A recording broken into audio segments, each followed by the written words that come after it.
Ayo simpan hartamu di langit.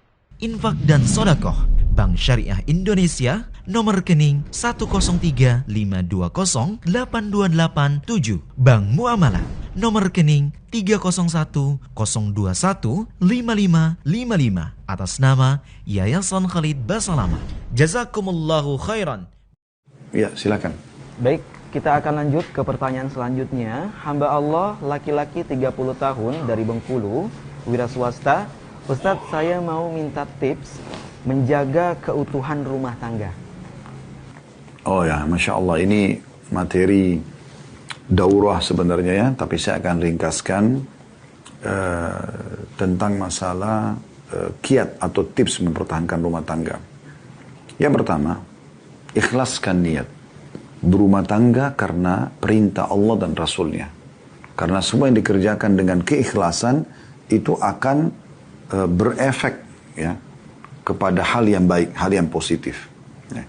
Makanan saja, saudaraku seiman, kalau bahan-bahannya sama, si A sama si B masak makanan ini, bahan yang sama, model wajan yang sama, minyak goreng yang sama, gitu kan, akan lebih terasa enak orang yang ikhlas dan tulus. Beda kan gitu. Maka butuh ketulusan dan keikhlasan, dan itu kita kerjakan karena Allah. Bukan lagi kita melihat laki-laki ini sebagai suami saya atau perempuan ini sebagai istri saya. Bukan lagi itu. Tapi karena Allah memberikan kewajiban kepada saya untuk berbuat baik pada orang ini. Si suami memenuhi kebutuhan istri, nafkah kebutuhan dasarnya, si istri melayani dan mentaati suaminya dengan baik. Itu yang pertama.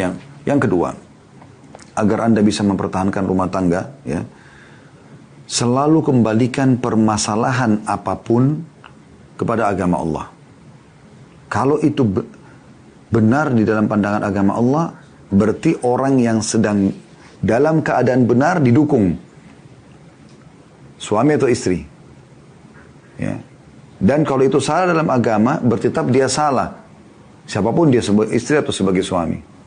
Jadi agama yang jadi tolok ukur. Ya. Apa yang dia lakukan, benar nggak secara agama? Kalau benar, berarti dia benar. Kalau salah, berarti salah gitu. Nah, dalam poin ini, kalau sudah ketahuan siapa benar, siapa yang salah karena kembali kepada agama, maka pindah langkah selanjutnya, yaitu selain kembali ke agama. Orang yang benar, yang ketiga, orang yang benar memaafkan. Orang yang salah minta maaf. Dan ingat teman-teman sekalian, jangan nginapkan permasalahan dan selalu bisa membuka lembaran baru. Ingat, rumah tangga itu, konsep ta'arufnya, kenalan dia yang sebenarnya itu, justru setelah akad nikah sampai kita meninggal. Saya ulangi, ta'aruf yang sebenarnya dalam rumah tangga, itu justru setelah akad nikah sampai kita meninggal. Sampai kita meninggal ya, itu proses ta'aruf terus berjalan. Makanya jangan Anda heran, mungkin ada karakter-karakter bawaan Anda atau pasangan yang mungkin masih sudah 3 tahun, 5 tahun masih sama. Butuh waktu untuk mengubahnya. Memang itu masa ta'arufnya. Itulah tantangan Anda. Anda menikah sama dia, maka Anda coba memperbaiki apa yang menurut Anda kurang baik atau menurut pandangan agama tepatnya. Ini poin. Insya Allah kalau ini dilakukan, Anda selalu bersedia membuka lembaran baru.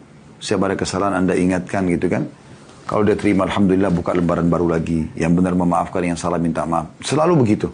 Sehingga terbaharui terus ya cinta kita dan keharmonisan rumah tangga. Sama juga dengan orang bersahabat. Kalau kita tidak mau memaafkan kesalahan sahabat kita atau memaklumi kekurangan dia dan kita bantu dia untuk menyempurnakan supaya jadi sempurna, maka tidak ada orang yang punya sahabat gitu ya. Ini poin tidak kalah penting. Yang keempat, jangan pernah libatkan orang ketiga dalam rumah tangga kecuali ahlinya. Ya, misalnya ustadz atau ustazah. Atau memang seorang psikolog, misalnya kalau betul-betul memang ada berhubungan dengan masalah kejiwaan. Tapi saya melihat kembali kepada ustadz atau ustazah sudah cukup. Ada seorang ustadz yang memang kompeten di bidangnya, Anda konsultasi sama dia. Atau ada ustazah memang Masya Allah yang juga ilmunya ada cukup, dan dia sukses dalam rumah tangga, maka Anda boleh bicara sama dia. Dan itu pun sebatas konsultasi ya. Bukan curhat. Perhatikan baik-baik, konsultasi bukan curhat. Anda mengatakan misalnya, suami saya tidak sholat, bagaimana solusinya? Itu konsultasi namanya.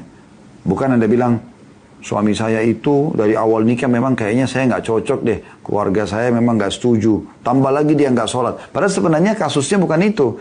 Bukan kasus awal tidak setuju, karena Anda sudah menikah sekarang. Masalahnya adalah hanya tidak sholat, maka fokus ke masalah itu.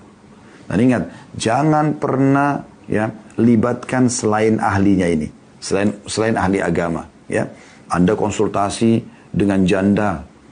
Dia sendiri gagal rumah tangga. Sebagai istri Anda konsultasi sama janda, gagal rumah tangga. Atau sebagai suami Anda konsultasi sama duda, gagal rumah tangga. Ya gagallah juga rumah tangga Anda. Atau Anda konsultasi dengan orang yang belum berumah tangga. Adik Anda yang masih gadis, ya, teman Anda yang masih gadis atau yang masih bujang, ya tentu aja hidup mereka beda. Mereka belum merasakan rumah tangga itu. Ya. Atau orang fasik, jauh dari agama. Sehingga dia mengajak, kalau pusing-pusing ke karaoke aja yuk sama saya yuk. Ayo ke diskotik. Nah, kan jadi ngaco ini. Nah, jangan libatkan orang ketiga kecuali ahlinya. Dan ingat teman-teman, bukan curhat. Tetapi Anda konsultasi. Selanjutnya yang kelima, kiatnya adalah mempertahankan rumah tangga ini selalu berdoa. Berdoa kepada Allah Subhanahu wa taala. Jangan lupa selalu Rabbana hablana min azwajina wa dhurriyyatina qurrata ayun waj'alna lil muttaqina imama. Ya Allah, jadikanlah pasangan-pasangan kami, anak-anak kami penyejuk mata kami. Selalu apa yang kami lihat dari mereka, sikap mereka, ya, interaksi mereka semuanya menyenangkan hati. Menyejukkan mata maksudnya mata jadi suka lihat, hatinya jadi tenang kan, jadi sejuk gitu. Dan jadikanlah kami pemimpin orang-orang beriman. Ya. Itu kita minta kepada Allah SWT. Kalau tidak ngerti, belum tahu bahasa Arabnya, bahasa Indonesia saja. Ya Allah, perbaikilah keadaan pasanganku, ya Allah, langgengkanlah hubungan kami, dan seterusnya. Anda selalu berdoa. Ya. Ini termasuk poin. Yang keenam, kalau memberikan masukan, berikan masukan dengan cara-cara yang baik. Karena Allah SWT mengatakan dalam Al-Quran, A'udzubillahi minasyaitonir, ud'u ila sabili rabbika bil hikmati wal mau'izatil hasanah wajadilhum billati hiya ahsan. Berdakwalah engkau di jalan Tuhan wahai Muhammad dengan hikmah. Hikmah itu meletakkan sesuatu pada tempatnya. Ya. Anda kalau mau tegur, Anda tegur dengan cara yang santun, dengan cara yang baik. Disikon ya, kondisi dan keadaan yang betul-betul situasi dan kondisi yang pas gitu. Selesai interaksi biologis, lagi rekreasi keluarga, Anda berikan masukan di saat itu penting. Kemudian yang kedua kata Allah setelah hikmah, dengan cara hikmah, ya, mau'idzah hasanah, peringatan-peringatan yang baik. Misalnya pasangan kita nggak sholat, tadi itu ada yang menanyakan suaminya nggak sholat tuh gimana. Nah, dia membacakan dulu keutamaan sholat. Sholat itu kalau orang sholat itu dapat ini, kalau orang sholat itu dapat ini, dapat ini, dapat ini, dapat ini gitu ya. Jangan langsung dimulai dengan ancaman. Jangan langsung mengatakan kalau tidak sholat itu akan ini hukumannya. Jangan. Mulai dulu dengan mau'idzah hasanah, peringatan yang baik-baik. Orang kalau mau disuruh kerjakan sesuatu lalu dijanjikan, kau kalau kerjakan dapat ini. Orang lebih termotivasi mengerjakan daripada langsung diancam. Kalau kau nggak kerjakan, kau akan gini-gini. Gitu. Yang ketiga, wajadilhum billati hiya ahsan. Kalaupun harus berdebat dengan cara yang baik dengan mereka. Dengan cara yang santun, dengan cara yang baik. Nah, ini meluruskan kesalahan dengan baik, ya. Kemudian yang ketujuh, jangan pernah lewatkan di rumah itu majelis ilmu. Harus ini. Karena ilmu itu, ilmu agama ini ya, yang kita pelajari, apalagi kalau suami istri bisa kompak sama anak kompak, itu luar biasa. Itu taufik dari Allah, nikmat terbesar kalau Anda bisa sekeluarga belajar agama. Karena agama ini, teman-teman sekalian, akan melunakkan hati yang keras. Akan membuat orang yang pelit jadi dermawan. Orang bodoh jadi pintar. Penakut jadi pemberani. Penjahat jadi orang baik. Ya. Kasar menjadi penyayang. Itu ilmu agama itu. Berapa banyak orang yang menyadari kesalahannya, kekurangannya sebagai istri, sebagai suami, sebagai orang tua, sebagai anak. Ya. Itu dengan mempelajari agama. Karena wahyu itu bicara dengan hati manusia. Ini kiat ketujuh, selalu belajar agama. Buat simbol tidak ada hari tanpa ilmu agama. Yang kedelapan, jaga pergaulan. Pergaulan kita harus dijaga. Sebagai suami saya jaga pergaulan saya, istri saya juga menjaga pergaulannya.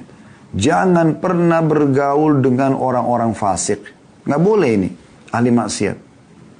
Nggak boleh sama sekali. Karena merusak kita. Jangan bilang, oh saya tidak terpengaruh. Nggak bisa. Mustahil.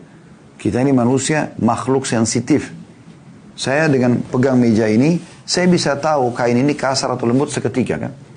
Bukankah hidung kita bisa langsung bedain bau wangi, bau busuk seketika? Saking sensitifnya. Bukankah mata kita bisa tahu ini terang atau gelap? Telinga kita bisa bedakan intonasi keras atau lembut seketika? Bukankah lidah kita bisa bedain seketika ini manis, ini asam, ini panas, ini dingin? Sensitif sekali. Hati kita juga begitu mudah ternyum, mudah tersentuh. Ya. Jadi nggak bisa kita ngobrol sama orang fasik, orang maksiat lalu dia cerita, ini bahaya cerita tentang perzinahannya, tentang apalah ngolok-ngoloknya orang, gibah, gunjing, fitnah, segala macam. Kita terpengaruh. Maka harus kita bergaul dengan orang-orang saleh. Dan batasi, tidak usah banyak-banyak temannya. Tidak usah banyak-banyak temannya. Yang penting orang-orang baik. Saya teman-teman, saya bisa dihitung jari sahabat saya itu. Saya kenal orang banyak, alhamdulillah. Tapi sahabat saya enggak. Saya selalu targetnya harus lebih soleh daripada saya. Dan lebih berprestasi. Prestasi positif di dunia misalnya. Sehingga saya bisa berefek. Saya bisa minimal mengikuti dia gitu. Dan kita dilarang untuk berteman sama orang-orang yang safih. Orang yang bodoh. Orang yang jauh dari agama. Karena kita terpengaruh. Kita kenal boleh. Kita bantu mereka boleh. Tapi untuk jadi sahabat kita enggak. Jadi jaga pergaulan. Kata Nabi SAW, almaru ala dini khalili. Seseorang sesuai dengan agama temannya, gitu kan. Falyanzur ahadukum ila man yukhalil. Maka seseorang terkadang harus jeli melihat siapa yang dia ajak sebagai sahabatnya. Ini penting ini, ya. Yang ke-9, bentuk lingkungan dan suasana Islami. Di sekitar kita, di rumah. Di rumah itu usahakan biasa pakai busana muslim, saling mengucapkan salam, ya.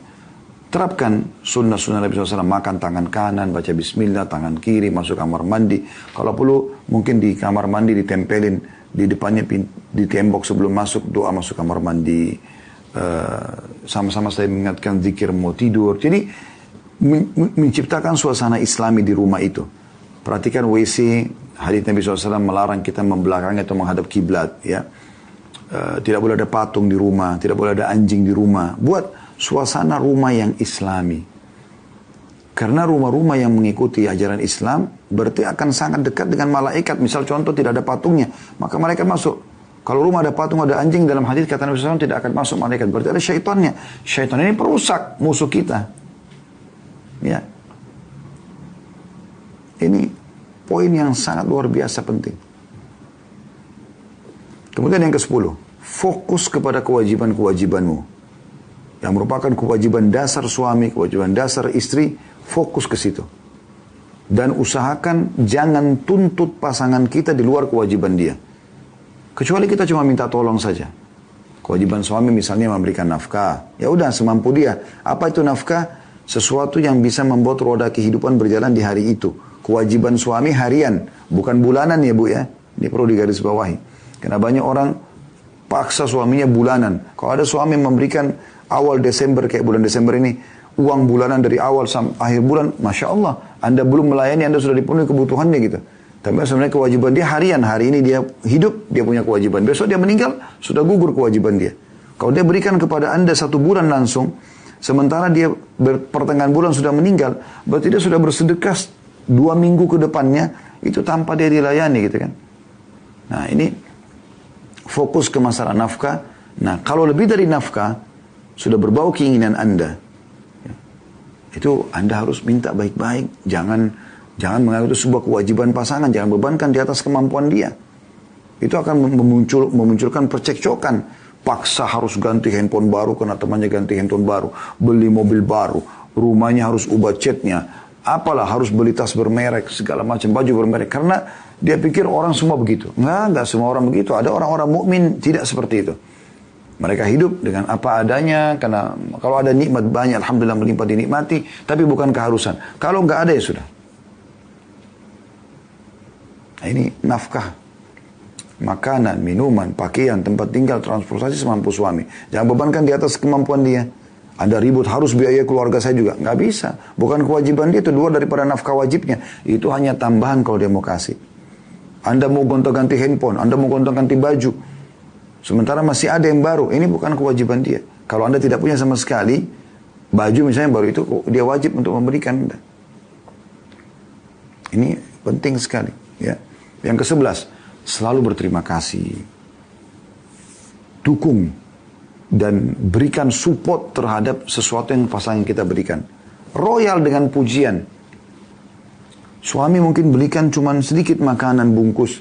Oh, buat itu sesuatu yang besar. Ya. Oh, terima kasih banyak. Jazakallah khair. Makasih masih ingat saya ya.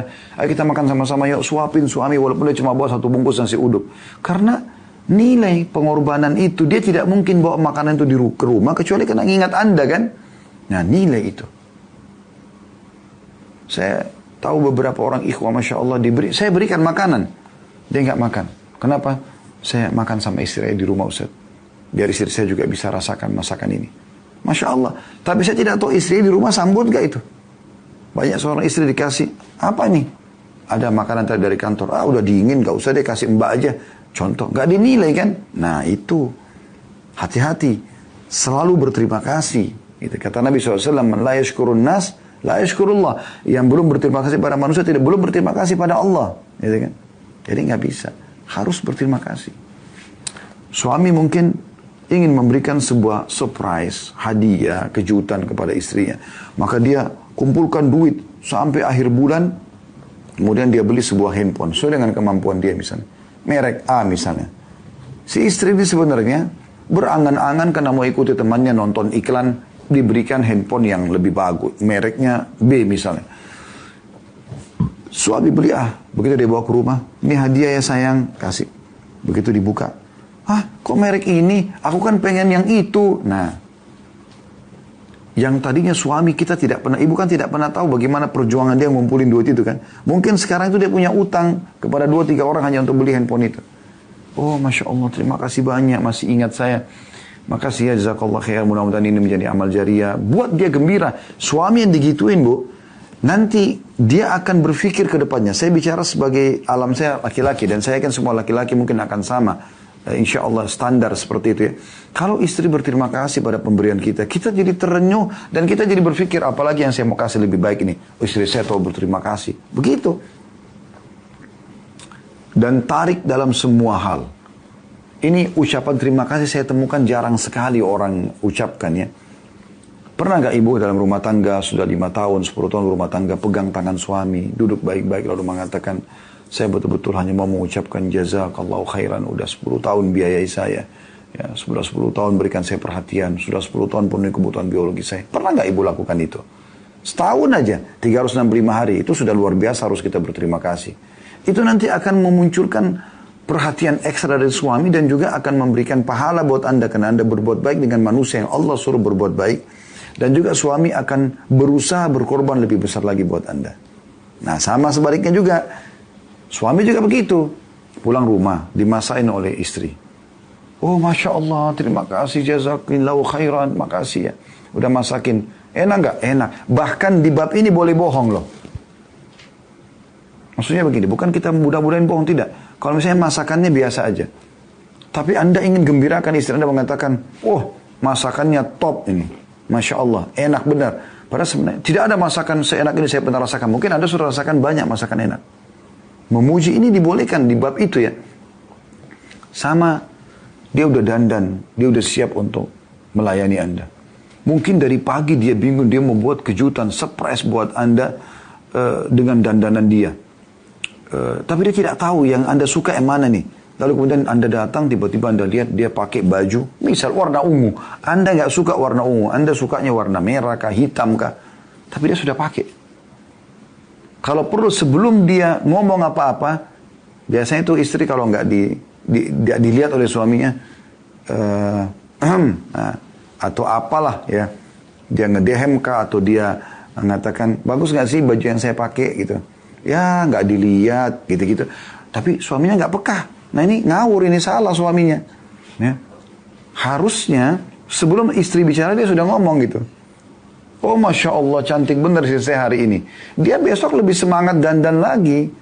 Dan akan siap menerima kalau Anda mengatakan, ini bagus sekali bajunya. Tapi kalau bisa warna yang saya suka itu merah. Lebih bagus lagi. Besok saya beliin ya. Kan lebih bagus. Nah royal dengan pujian. Berterima kasih dengan pasangan. Nah itu penting. Gitu kan. Kemudian yang ke-12. Jangan selalu mengorek-ngorek kesalahan masa lalu. Ini juga penting. Untuk menjaga tips rumah tangga. Jangan terus ngorek kesalahan terus gitu. Padahal sudah selesai, sudah dibahas. Masih dibahas lagi. Makanya kalau terjadi percekcokan teman-teman. Ribut di WA. Terus sudah baikan. Sudah saling maafkan, buka lembaran baru. Hapus. Clear chat. Hapus semua itu. Ini biasanya bagi laki-laki muda. Bagi perempuan ini kadang-kadang agak sulit.